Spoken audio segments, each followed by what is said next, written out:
I'm sort of like the gatekeeper for the whole department. Oh, really? I directed. Welcome back, everybody. Cool. Because I started writing it this weekend. We're going to start up again with the reading. For those who walked in, you walked in on a reading from graduates from the MFA program at Rutgers Newark. We call ourselves the Newman Leathers Writers Group because we meet every month in Hoboken in the Newman Leathers building. So that's a bit about us. The next reader is Paul Vidich. Paul is the Joyce Carol Oates of our group. He's published all over the place, all kinds of things, essays, fiction, nonfiction. He's included, in places included The Nation, Narrative Magazine, and Word Riot. His stories have been finalists in Glimmer Train in 2009 and 2010. In 2008, he was the Raymond Carver Short Story Contest finalist, and in 2009, the Richard Bausch Short Fiction Prize. Gino Diaz selected Jump Shot, his short story, as one of the winners of the Fuegs Short Story Contest, writing that the story is superbly pitched with a steely pace and a heart as big as the city. Paul is also an expert in digital publishing, and he will launch an iPad application that champions the short story later this month. Paul.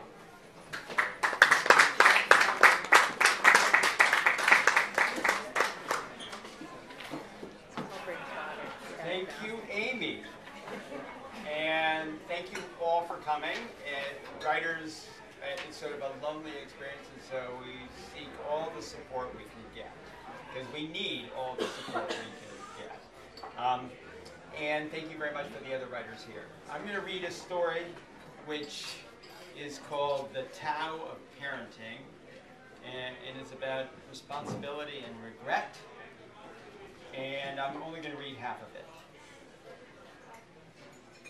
Linda looked at me, startled by our son's first spoken phrase. We lay on a blanket on the freshly cut lawn at Independence Plaza Park, an oasis at the tip of Manhattan that in those years drew families from the neighborhood who couldn't afford weekend homes in the Hamptons or the Jersey Shore. I had unpacked a picnic lunch of cold steak sandwiches, Snickers, candy bars, and white wine. Daniel sat at the blanket's edge, where he entertained himself decapitating action figures. Until then, his only words had been "Mama" and "Dada," but now he doubled his vocabulary with a mouthful of consonants. "What was fuck?" he repeated. He bounced on his Oshkosh Bagash overalls and pointed excitedly at a private carting garbage truck collecting refuse from a restaurant just outside the park's fence. The driver who operated the lever wore headphones against the engine's shrill whine. I find this particular noise incredibly aggravating, and I'm surprised that no socially minded engineer has found a way to abate the sound. "You can't swear in front of him anymore," Linda snapped. "Okay," I protested. I didn't always curse when I heard garbage trucks compacting refuse, and I certainly didn't do it intentionally within earshot of Daniel. We watched him point and were surprised and amused, yes, slightly amused, to hear the word fuck from the mouth of a toddler. He's a little parrot. He imitates you. But I don't want him saying F-U-C-K in front of my parents, okay? We need to clean up our act. Daniel was our first child, and every day we learned a little more about the responsibility of parenthood. We made a no-swear pact. This happened that night at dinner in our loft as I spoon-fed Daniel airplane landing in the hangar style. I felt good that we could be pillars of character by giving up something of little consequence. We should have stopped there, but we were flush with the enthusiasm of life-changing self-improvement program. Linda promised to leave her law firm in time for family dinner. We agreed to give up drinking, agreed not to argue in front of Daniel, decided to be responsible guardians of Daniel's innocence, to give him the best shot to grow up normal and happy, if there is such a thing. "Look," Linda said, "it's like learning to swim. You don't take one step at a time, you jump in." "You were thrown in the pool by your father," I said. "Same difference, it worked. If we're going to change, we should go for it. Put it all on the table. Give up every trait we don't want. Cold turkey." "Okay," I said. My needy mind clutched at the bad habits that I was not ready to renounce. "I'm in. What's on the table?" "Improve our diet," she said. "No more meat. Does poultry count? Yep. Fine. What else? Clutter. Oh, I said, that is a big step. I had discovered Linda's compulsive hoarding habit a month after we moved in together. She had glass jars filled with sharpened nubs of number 2 lead pencils. She held onto scuba magazines, news clippings, expired grocery coupons, and the green rubber bands that wrapped bunches of asparagus. We had 2 drawers stuffed with them. Don't make fun of me, was her defense when I pointed out our apartment was stuffed with scraps of neatly folded bubble wrap, used envelopes, and plastic bags holding plastic bags. Bags of bags, I joked. And you, she said, taking her eyes off the evening news, what are you giving up? I buzzed Daniel's open mouth with a ravioli. You're serious about the clutter? The rubber bands, too. Absolutely. I knew I had to give up a pathology of comparable magnitude. I'll stop shoplifting. I thought you had, she said, appalled. My habit started as a bored, delinquent teenager's way to get attention from my divorcing parents, but it held on through college, through graduate school, through jobs at Chase and J.P. Morgan. The stakes rose with each promotion because I, like other executives, had a contract that allowed me to be fired for moral turpitude. I saw a therapist, thought I'd kick the habit, but one day I found myself at a newsstand on my way to work. I paid for the Times and the Journal and casually palmed a Snickers bar while the clerk was making change. It was always a Snickers bar. This was what fascinated my therapist, the link between chocolate and theft. I thought it was over, Linda said.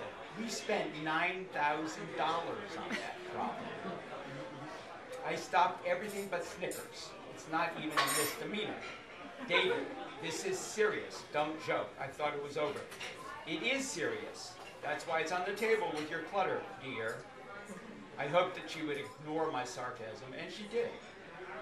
How will I know that you've stopped, she said. The third night of our new pact, we talked about our day over dinner. Our goals for life-changing progress were modest. We didn't expect perfection or require it, but we wanted there to be a daily accounting to keep us honest. We created our own 5-step program. Confession, surprise, bargaining, denial, reward. I served pasta al pomodoro in place of the usual hamburger and fries, and I went so far as to avoid chicken stock using vegetable stock. Daniel didn't know the difference. Food was a plaything. He wrapped his wrist with noodles and camouflaged his forehead with tomato sauce war paint. Linda and I each had a virtuous glass of tap water. What's on your list? I asked. I forked spaghetti onto Linda's plate, which she held towards me across the table. At that moment, Daniel lurched in his high chair and we both jumped from our seats. My eyes shifted from the pasta. She moved her outstretched plate, and I dropped the oily spaghetti on the white linen tablecloth. Shit, I said. David, we'll send it to the cleaners. I'm sure they'll get the stain out. You swore. You said S-H-I-T. Any smugness I felt for embracing self-improvement had vanished. I did, didn't I? It just came out. I smiled sheepishly at Daniel. I picked up my list and wrote, said shit at dinner. What else is on your list? We agreed you'd go first. Yeah, but you're in the penalty box. Fine, here goes. I opened the legal pad that I had dedicated to our project of moral rehabilitation. I wrote in a tiny cursive script at the top of the page that I dated with a journal entry. Number 1, hamburger at lunch. 2, beer after work. 3, yelled fuck at the messenger who almost clipped me on Park Avenue. That's not much of a start, David. I mean, that's not a start at all. You skipped right past denial and bargaining and went straight to Heineken. She saw how her remark deflated my feelings and mocked my good intentions. She reached across the table and laid her hand tenderly on mine.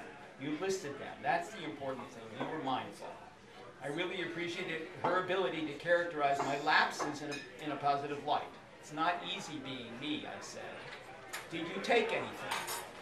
You mean shoplift? Yes. As a matter of fact, I did. I was shopping for dinner at Prestigis. I had an attack of unbearable hunger in the checkout line, and I needed to put something in my mouth, so I took a Snickers bar. Is that on the list? I wrote on the legal pad, took candy bar. Stole. I crossed out took and wrote stole. What is it with Snickers, she said. Nothing. It's a thing, a curse. I don't know. What goes on in your mind when you do it? Does it excite you? The stealing? Whenever Linda asked me a leading question like this, I felt put on the witness stand. We were falling into old roles, me the presumed guilty party and she the self-righteous bitch prosecutor. Maybe that happens with all married couples after a couple years. I don't know, but I began to think I should diffuse her inquisition with a few honest feelings. I don't feel anything, really, I said. I take that back. The opportunity presents itself. Now, let me start again. I thump my chest. I see the opportunity. I scope out the store, check for the exits, confirm the cashier is distracted, keep an eye out for the guard, and pick the moment when I have the best shot of not getting caught. It's an adrenaline rush, actually, a real rush. I was caught once. The A&P checkout clerk ran out for change, and she went and left the cash register drawer open. Didn't she know this was New York? You can't leave money in plain sight. I decided I needed to teach her a lesson. Served her right if she came back and the cashier's chest was $1 short at the end of her shift. Yeah, that's all I took, $1. Like I said, it wasn't about the money, but the principle. When the guard caught me with my hand in the till, I explained all this to him. Funny enough, that almost satisfied him. I don't know if I made the right decision to confess all this to Linda. We had agreed that we would be honest with each other, but the right decision can have the wrong consequence. But I did keep talking. I said that we were stuck in a rut. My life was dull, predictable, and ordinary, without drama or intrigue. Even the dinners I prepared were reduced to an unimaginative repetition of risotto, hamburger, and ravioli. Dinner had become polite, lazy conversation. I got up each morning, put on my suit, one of my 3-striped ties, went to the office by the same subway, sat at the same dull desk. I thought, is this it? The high point of my day was lunch hour, and from time to time I shoplifted to break the monotony. I told all this to Linda and came out in one pathetic confession. We sat opposite each other. Neither of us spoke for 2 minutes. I want to try it, Linda said. She wiped tomato sauce from Daniel's hands. She grasped, who had grasped for the Snickers bar that I had put on the table as a cautionary reminder. She said, I want to shoplift with you. And that's the midway point.